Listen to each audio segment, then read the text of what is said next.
Welcome Austagram মিঠামাই নিকলি হাওর Kishoreganj. Just view দেখেন। কিশোরগঞ্জ হাওরের দেশ। এখানে রয়েছে বিস্তীর্ণ হাওর। গ্রীষ্ম মৌসুমে যেখানে দূর দূরান্ত পর্যন্ত শুধু সবুজের তৃণভূমি দেখা যায়, সেখানেই কিনা বর্ষা মৌসুমে শুধু পানি আর পানি। 6 মাস পানি আর 6 মাস শুকনো, এই যেন কিশোরগঞ্জের আসল রূপ। তাই তো বলা হয় কিশোরগঞ্জ অপরূপ সৌন্দর্যের রানী। আজকের ভিডিওতে আপনাদের দেখাবো মিঠামাই নিকলি হাওর। কিভাবে যাবেন, কি খাবেন আর কখন গেলে ভালো হবে সব কিছু। তাই ভিডিওটি দেখার সম্পূর্ণ অনুরোধ রইল। ফাইনালি কিন্তু মেথিকান্দ স্টেশনে চলে আসলো 11 সিন্দুর ঢাকা থেকে। এই জন্য আজকে একদম চলে যাব কিশোরগঞ্জ। এই যে এগুলা শোভন সিট আর ফার্স্ট সিট আর চেয়ার সামনের দিকে। এটা একটা ইন্টারসিটি বাস, একদম লোকালের মতনই। এটা আমরা একটু পিছনে যাই, সামনে আমরা পিছন থেকে উঠবো। ঢাকা থেকে যারা একদিনের ভিতর কিশোরগঞ্জ ঘুরে আসতে চান তাদের জন্য 11 সিন্দুর এই ট্রেনটি একদম পারফেক্ট। ট্রেনটি কমলাপুর থেকে সকাল 7:15 ছেড়ে আসে, কিশোরগঞ্জ গিয়ে পৌঁছায় 11টা সাড়ে 11টার ভিতর। হাওর ভ্রমণের পূর্বে এই রকম একটা ট্রেন জার্নি আপনার ভ্রমণকে দ্বিগুণ উপভোগ করাবে। তো 11টা অলরেডি 10 মিনিট অলরেডি লেট আছে। লেট ছিল 40 মিনিট, বাট আমরা কিন্তু স্টেশনের কাছাকাছি পৌঁছে গেছি। গতিহাটা পাশে আসলাম। আমরা এই মানে একটা উইন্ডো পাওয়া যায় এই ফার্স্ট ক্লাস সিটে, এখানে আছি। মানে একটু ঈদের সময় তাই হালকা একটু ভিড়, তাই আর কি এতটা বের হই নাই। আর অনেক দূরে দূরে যাবো, তাই আর কি এতটা বের হইনি। আমরা অলরেডি প্রায় কিশোরগঞ্জে পৌঁছে যাচ্ছি। ফাইনালি সেই উজানভাটির কিশোরগঞ্জ চলে আসলাম। এই যে 11 সিন্দুর ট্রেন, স্টেশনের প্ল্যাটফর্মে দেয় নাই। আর এই যে কিশোরগঞ্জ রেলওয়ে স্টেশন। আর কিশোরগঞ্জ আস্তে আস্তে বৃষ্টি শুরু হয়ে যাচ্ছে। বাট এই কয়দিন ছিল অনেক রোদ।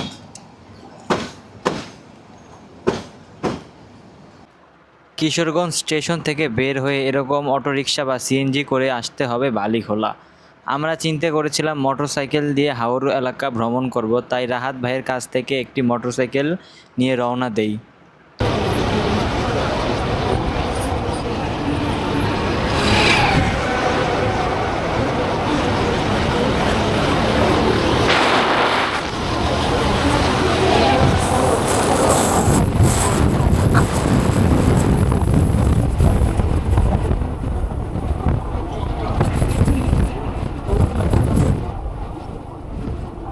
সো ফাইনালি আমরা অলরেডি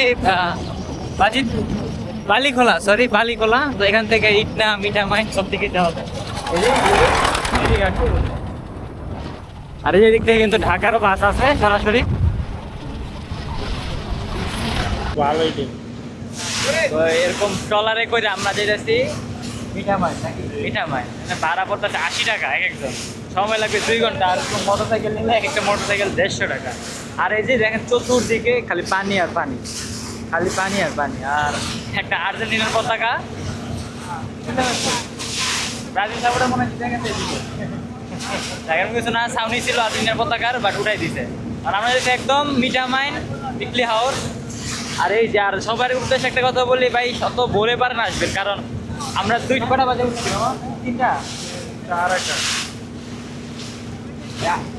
আড়াইটা লঞ্চ ছাড়ছে, তাইতে 4:30 বেজে যাবে। তো আমরা ঘুরবো কখন, আবার ব্যাক করবো কখন, তাই আর কি সবাই অবশ্যই চেষ্টা করবেন আরও ভোরে আসার, যত ভোরে আসা যায়।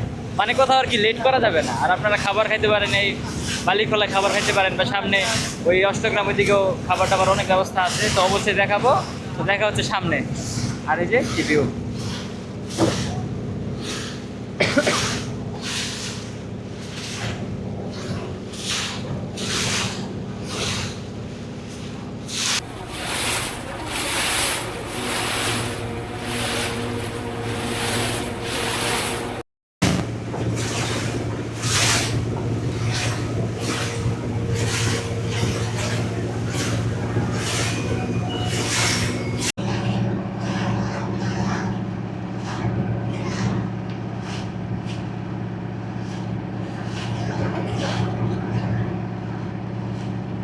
সো এত কিলোমিটার দৌড়াই আইসা 0 পয়েন্ট। আর এখানে কিন্তু ধান শুকাইতেছে।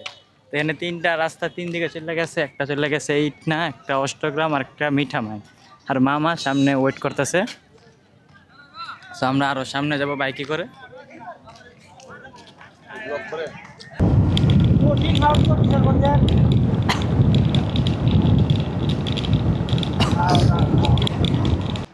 দেশের বিভিন্ন জেলা থেকে এই হাওরে মানুষ ঘুরতে আসেন, কিন্তু কখনোই আমরা তাদের দুঃখ বা কষ্ট খেয়াল করি না, শুধু উপভোগ করি। হাওরের বুকে এক শ্রেণীর মানুষ বসবাস করেন যারা 6 মাস পানিবন্দী জীবন কাটান। পশুপালন যেখানে হয়ে ওঠে খুবই কষ্টকর। সৃষ্টির এই ভয়ঙ্কর সৌন্দর্যের সামনে তারা লড়াই করে প্রতিনিয়ত, তবুও তারা হাসি মুখে সব মেনে নেয়। তাদের যুদ্ধ প্রকৃতির সাথে, হাওরের সাথে প্রতিনিয়ত বেঁচে থাকার জন্য লড়াই করে আগামীকাল বেঁচে থাকার জন্য। ঘুরতে ঘুরতে আমরা এমনই একটি গ্রামে পৌঁছে যাই। তো এই যে মাত্র যে সাগরটা পার হয়ে আসলাম, এই গ্রামটা, ভাই গ্রামে, এটা কি গ্রাম একটা? এটা নাম কি গ্রামটার? ভাতশালা। ভাতশালা। ও, এই গ্রামে কত বাড়ি আছে, মানে কয় ফ্যামিলি আছে? অনেক ফ্যামিলি, এগুলো কোনো হিসাব রাখি না। এখানে একটু ঘনবসতি, মানে বেশি একটা স্পেস নাই। আর ভাই এদিকে গরু টরু, মানে ঘাস টাস কোথা থেকে আনে? গরু কি যায় মাঠে নিয়ে যায়? হাওর থেকে মানে এখন তো পানি চলেছে, এখন তো আর গাছ নাই। মানে এখন তো পানি হয়ে গেছে, এখন ঘাস টাস কোথা থেকে আনেন? না, এখন গাছ নাই, এখন বন, শুকনা বন যেগুলো আছে হ্যাঁ। এগুলো দিয়ে গরু টরু খাওয়াই, যাদের আছে তারা রাখে। ওই ধানের থেকে যে এই শুকনা বনগুলা বনগুলা। কালেক্ট করে রাখছে। ভিতরে কি মসজিদও আছে? ওই বাইরে একটা দেখে আসছিলাম। হ্যাঁ, মসজিদের দিকে আছে, আবার ওই পারে আছে। আসসালামু আলাইকুম আঙ্কেল, ভালো আছেন? এই যে ওনারা বসে আছে, আমরা একটু সামনে যাই।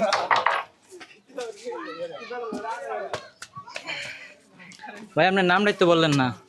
আমার নাম মোহাম্মদ মাসুদ। আচ্ছা, আপনার কি ভাই এদিকে স্কুল কি অনেক দূরে?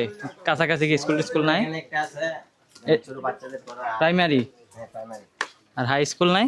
হাই স্কুল হচ্ছে আমাদের কাজতুল আছে, অষ্টগ্রাম। এটা কয় কিলো দূরে এখান থেকে? এখান থেকে তো মানে গ্রাম দুটো কথা কাজতুল কয় কিলো এখান থেকে? হবে প্রায় 10 কিলো তো হবে। না পড়াশোনা করেন নাকি? না না, পড়াশোনা করে না, মানে কৃষিকাজ করে আছি, গ্রামে কাজ করি। মানে পড়াশোনাটা মানে অনেক দূরে হয়ে যায় স্কুলটা, এরকম কিছু নাই? না না, বরং এখান থেকে একটু 10 টাকা গাড়ি ভাড়া লাগে স্কুলে বা কলেজে যাইতে। যে এই গরুগুলা মানে এতদিন ঘাস খাইতে পারতো জমিতে, বাট এখন এখন পানির জন্য খাইতে পারতেছে না। আর মানে বাড়ি ঘরগুলা খুবই কাছাকাছি। কাছাকাছি। এই যে এটা কি বাজার নাকি? বাজার ও কয়েকটা দোকান আর কি। দোকান, 4 দোকান।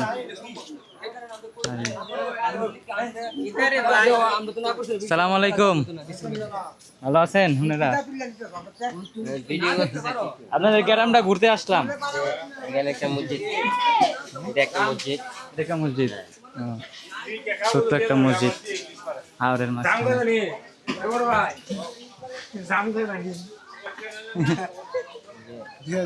এই যে আবার সামনের পাশে চলে আসলাম। এই যে আবার রাস্তার কাছে দেখা যায়। কি অবস্থা, ভালো আছো? গোসল করে এলে নাকি? না, তাহলে এটা আমাদের সেলুন। এটা সেলুন? হ্যাঁ। ও, আসসালামু আলাইকুম ভাই, ভালো আছেন? আপনি সেলুনটা একটু দেখলাম, দেখি। ও, কথা বলতে পারেন? কথা বলতে পারেন না? না বাবা। ও, এই সেলুন। সেলুনের ভিতরে যে পিজ্জা রেখে দিছে। যেখানে জায়গা পাই সেখানে। আচ্ছা, ভালো আছেন ভাই? জি ভাই, আপনি ভালো আছেন? আলহামদুলিল্লাহ ভালো।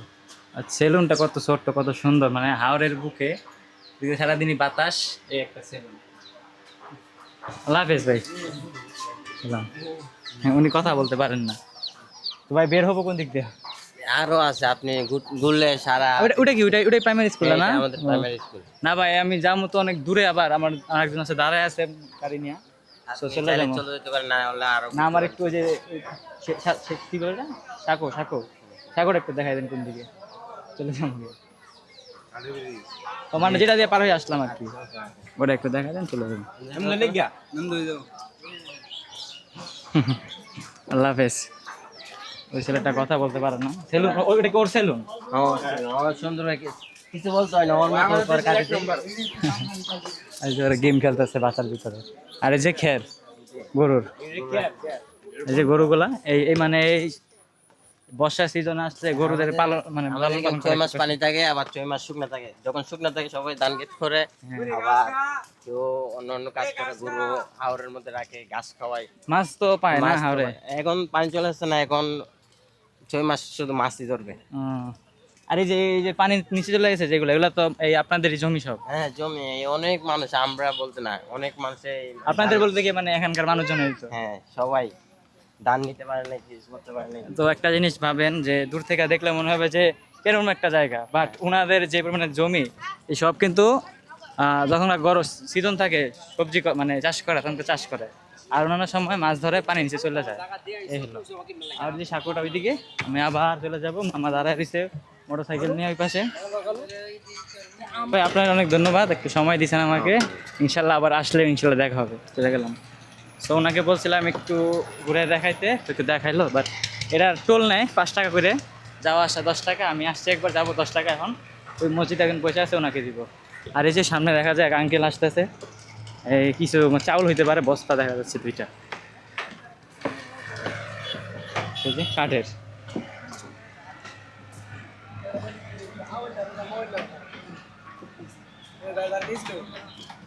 ওই যে ভাড়া নেবেন না ভাই? এই যে এটা এটা কি ভাই এই গ্রামবাসীরাই বানাইছে না? না না না না ভাই, মালিক না। মালিক না, মালিক বলতে এই যে গ্রামে যারা থাকে মানে না, এটা আমরা নিজেরা বানাইছি। আপনার ওরা বানাইছে আর কি মাদ্রাসার উন্নয়নের জন্য। মাদ্রাসার উন্নয়নের জন্য, মাদ্রাসা শিক্ষা মানে যারা পড়ে। তোলা হয় আপনি আবার মাইন্ড নিয়ে না, ওটা হচ্ছে আপনার ওই যে মাদ্রাসার জন্য তোলা হচ্ছে। এই যে ওই পাশে একটা আছে, ওটা হইছে মানে পাবলিকের, আর এটা আর কি পাবলিকের জন্য, আর এটা আর কি আপনার এটা যেহেতু মাদ্রাসার সামনে বানানো, এই জন্য মাদ্রাসার উদ্যোগ নেওয়া আর কি। সুন্দর উদ্যোগ, না সমস্যা নেই, ঠিক আছে, জিনিসটা ভালো। তো ভাই গেলাম গিয়া, চলে যাবো, আল্লাহ হাফেজ। তো ঘুরলাম গ্রামটা, তো মামা ওই দিক থেকে ডাকতেছে, চলে যায় তাড়াতাড়ি করে। সো উজান ভাটির মিলিত ধারা, হাওর নদী মাছে ভরা, তার নাম নাকি কিশোরগঞ্জ। আমি আর মামা চলে আসছি কিশোরগঞ্জ। এই যে আমার মামারে তো সবাই চিনেনি, হ্যাঁ কিশোরগঞ্জের লোক, কিন্তু উনি কোনো সময় এখানে আসে নাই। আমার সাথে আজকে এই প্রথম আর কি আসলো। বাট মানে আমরা যেরকম ভাবছিলাম যে অনেক পানি হবে, বা মানে এখনো বর্ষা সিজন শুরু হয় নাই, পানি অনেক অনেক নিচে ওই যে, কিন্তু পানি তো দেখতে পাচ্ছি, এটাই আলহামদুলিল্লাহ। আর এই যে এগুলো হচ্ছে আলপনা দেওয়া রাস্তা, যদিও আলপনাগুলো মুছে যাইতেছে, অনেক দিন হয়েছে এগুলার। আর এগুলো দূর দূর পর্যন্ত, এগুলা এ পাশে দেখা যাচ্ছে জমি, বাট এগুলা কিছুদিন পরে এগুলাও মনে করেন যে সব একদম পানিতে তলে যাবে। মামা তোমার কেমন লাগলো? মানে তুমি কিশোরগঞ্জের লোক, তারপর তুমি হাওড়ে আসো নাই? হাওড়ে আসা হয় নাই, তো প্রথমবারের মতো আসছি, অনেক ভালো লাগতেছে। হাওড় অনেক সুন্দর, আবার আসবো, কিন্তু পানি নাই, আর একটু পানি হইলে ভালো লাগে।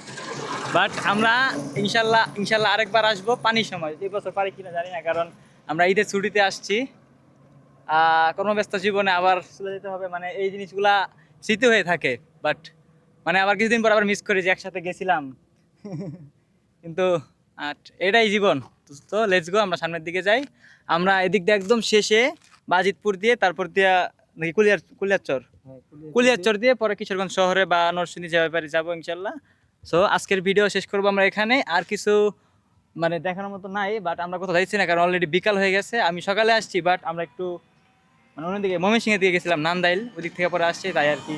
আমরা নৌকাতেই উঠছি, ট্রলারে উঠছি 3টায়, তাই এখানে আস্তে আস্তে 5টা অলরেডি অন্ধকার হওয়া শুরু করছে, রোদ নাই তেমন একটা। মানে একটা সুন্দর ভিউ রোড থাকলে দেখা যায়, বাট এখন এরকম একটা দেখা যাচ্ছে না। বাট আমরা দেখতে পাচ্ছি, বাট আপনাদের ক্যামেরা বোঝাতে পারতেছি না। সো আজকের মতো বিদায়, মামা টাটা দিয়ে দাও। আল্লাহ হাফেজ।